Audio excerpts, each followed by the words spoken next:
Aubrey, we are here with another great vocabulary episode, but it's not just for IELTS. No, right? This was on All Ears English because this is so helpful for anyone learning English, but also incredibly useful for IELTS because you need idiomatic language. On the descriptors that the speaking examiner has, guys, it says idiomatic language. You have to have some. You have to show your ability in order to get a 7 or higher for vocab. So in this episode, you're going to hear, guys, from All Ears English. They've had so many great vocab episodes lately that we couldn't help ourselves. We had to bring you one. But you're going to get 6 new phrases about forgiveness. Yes, right? There are so many questions on IELTS about friendships, relationships, even society and politics where you could use this vocab to boost your score, get that idiomatic language, right? A lot of times it's about forgiveness. These phrases are so applicable, guys, to so many different IELTS topics. And one of them that you're going to learn can even be used in writing task 2. One of these phrases is formal enough for writing. And we're going to tell you that after you listen to this episode from All Ears English. This is an All Ears English podcast, episode 1843, How to Bury the Hatchet in English. Welcome to the All Ears English podcast, downloaded more than 200 million times. Are you feeling stuck with your English? We'll show you how to become fearless and fluent by focusing on connection, not perfection. With your American hosts, Lindsay McMahon, the English adventurer, and Michelle Kaplan, the New York radio girl, coming to you from Colorado and New York City, USA. To get real-time transcripts right on your phone and create your personalized vocabulary list, try the All Ears English app for iOS and Android. Start your 7-day free trial at allearsenglish.com/app.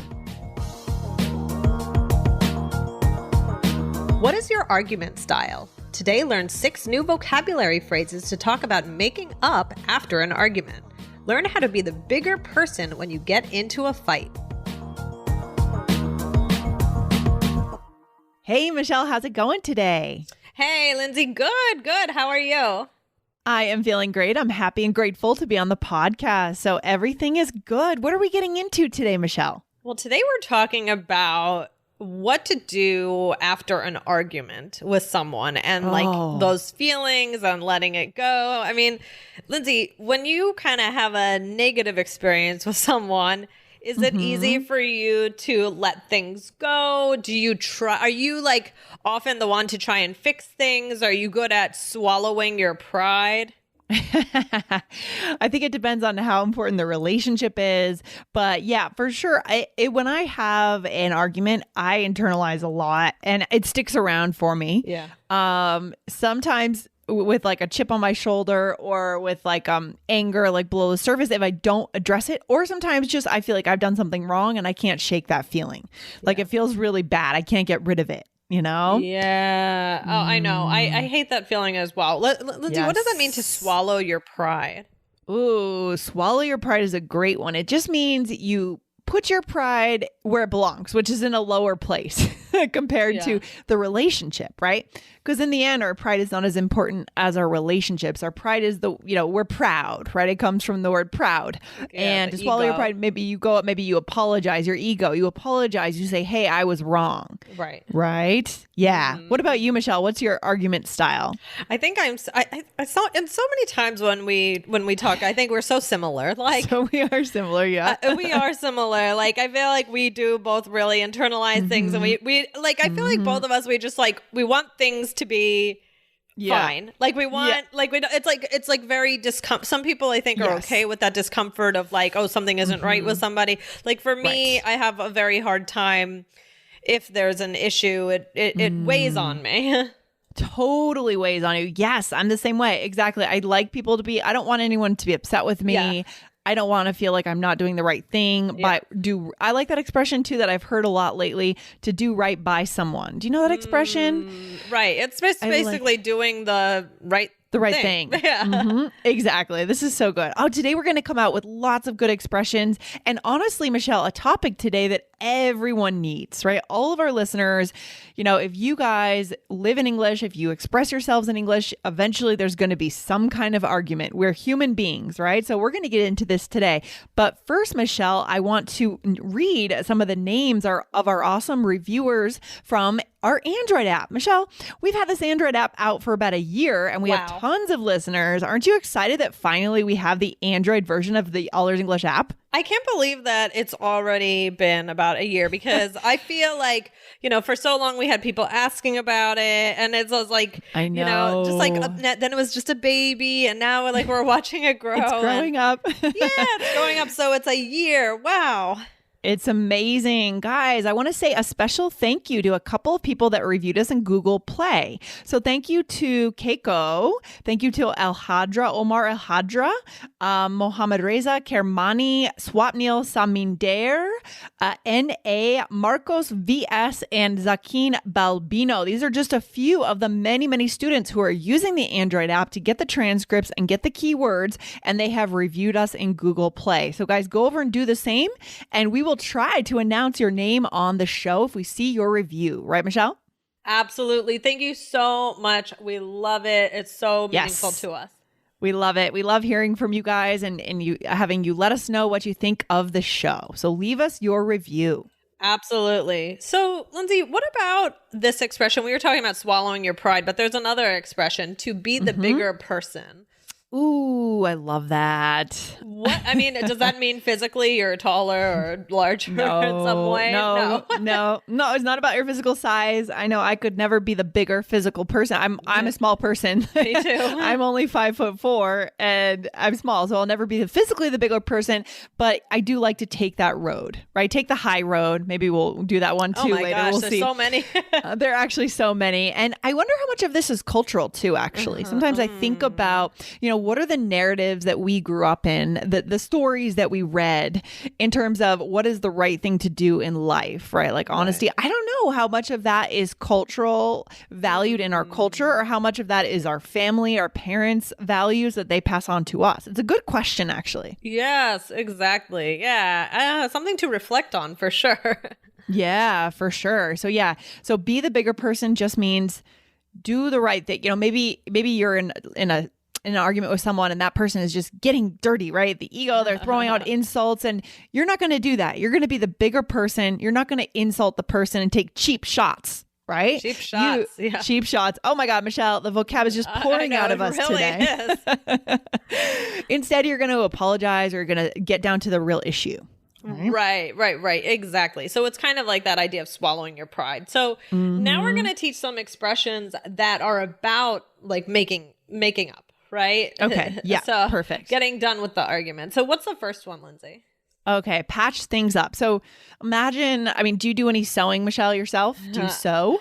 No, I don't. But when I was a little younger, I did like my grandmother loved to sew, and I actually remember sewing with her and like learning and because you know what sorry, now I'm like getting into it, but now I remember there was a school project where we had to be an apprentice. Cool. And yeah, we had to like learn something from somebody. So I was for my grandmother. And it was so we decided to do sewing, and I still I remember she taught me how to sew a pillow. It was like with two pieces of felt and like very simple stuff, and like a little bag with an M on it, and I still remember what those things look like. So it's kind of a good memory. But no, I haven't. I should try sewing or something like that for my grandma.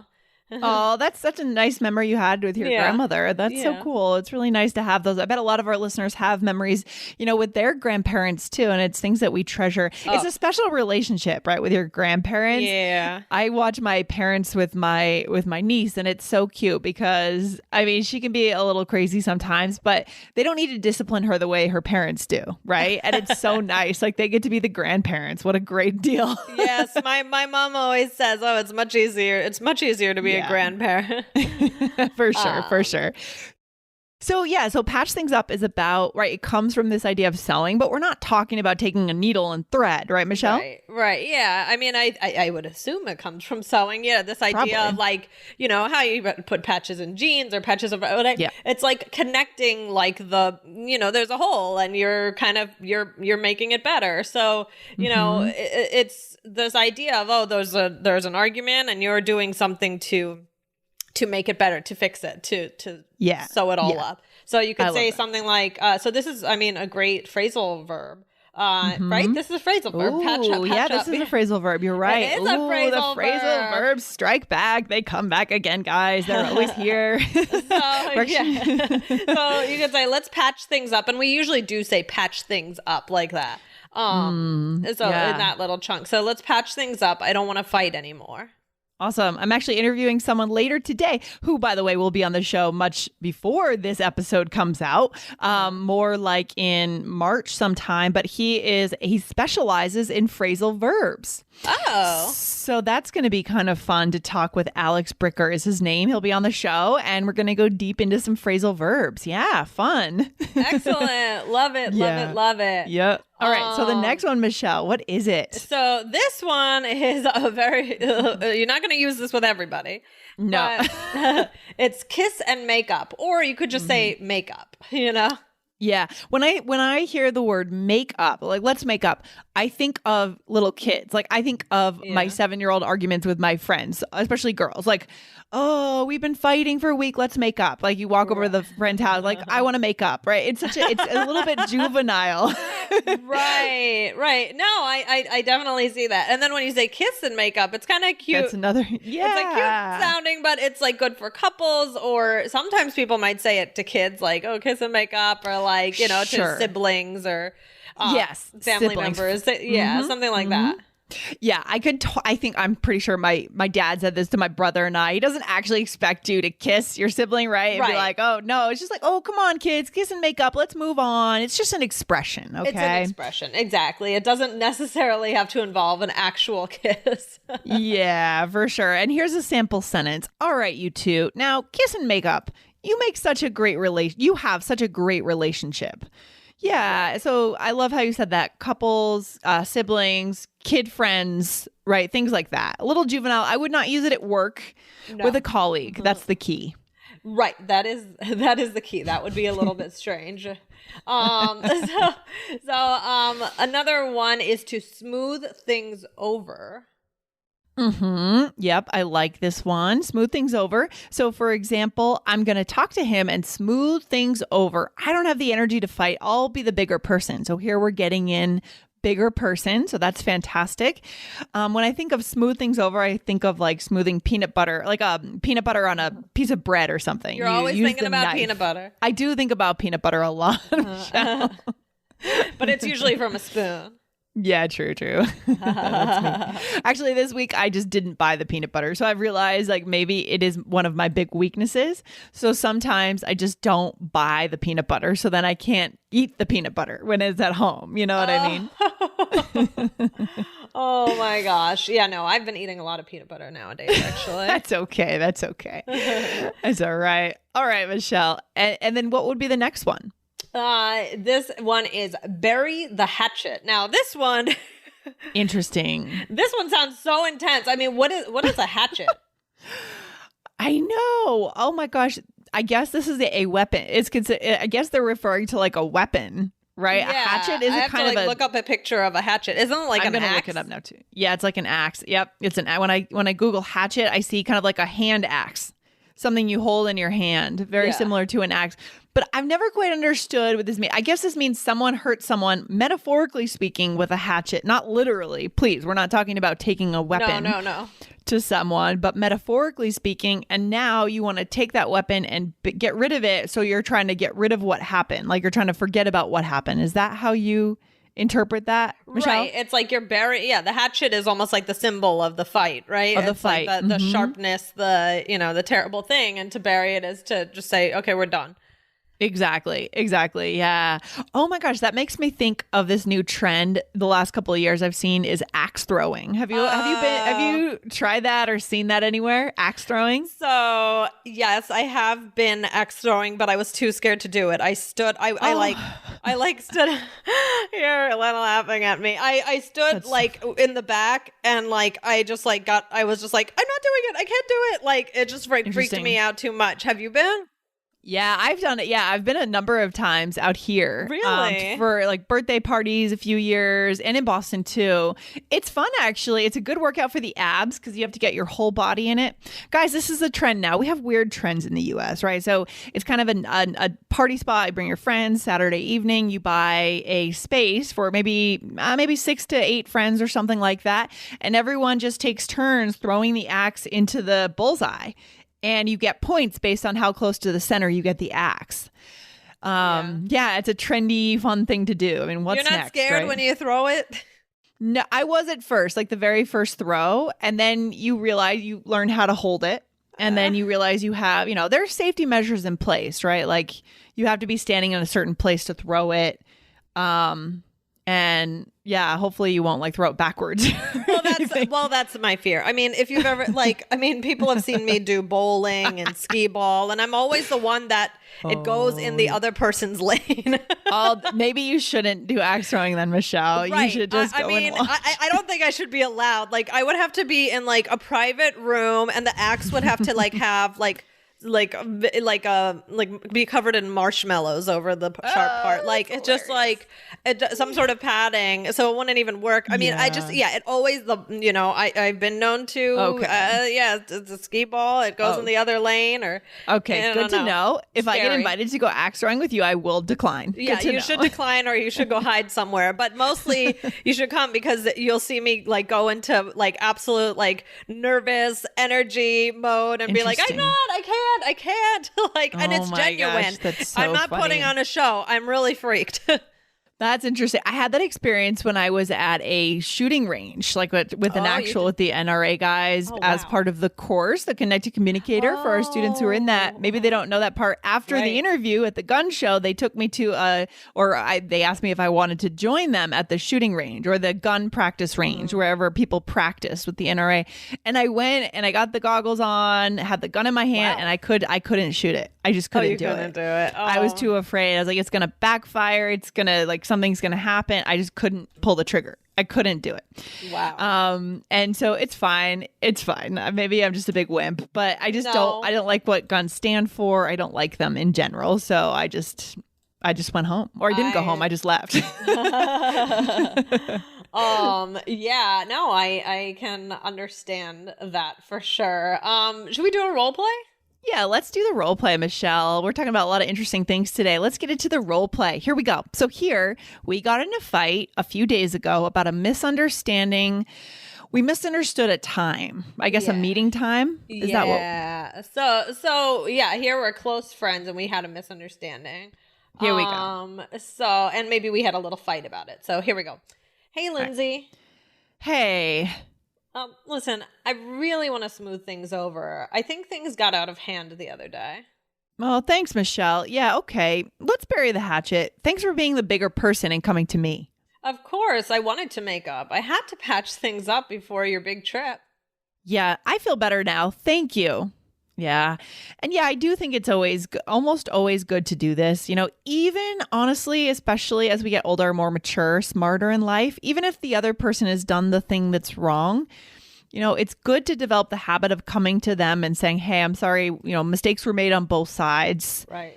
Most of the time, right? Not to hold that grudge because we hold that in our shoulders physically and it can hurt us. Yeah. Physically, it's not healthy. Mentally, yeah. So it's good that here we were patching things up. So I said, I want to smooth things over, right? With the peanut butter. Yeah.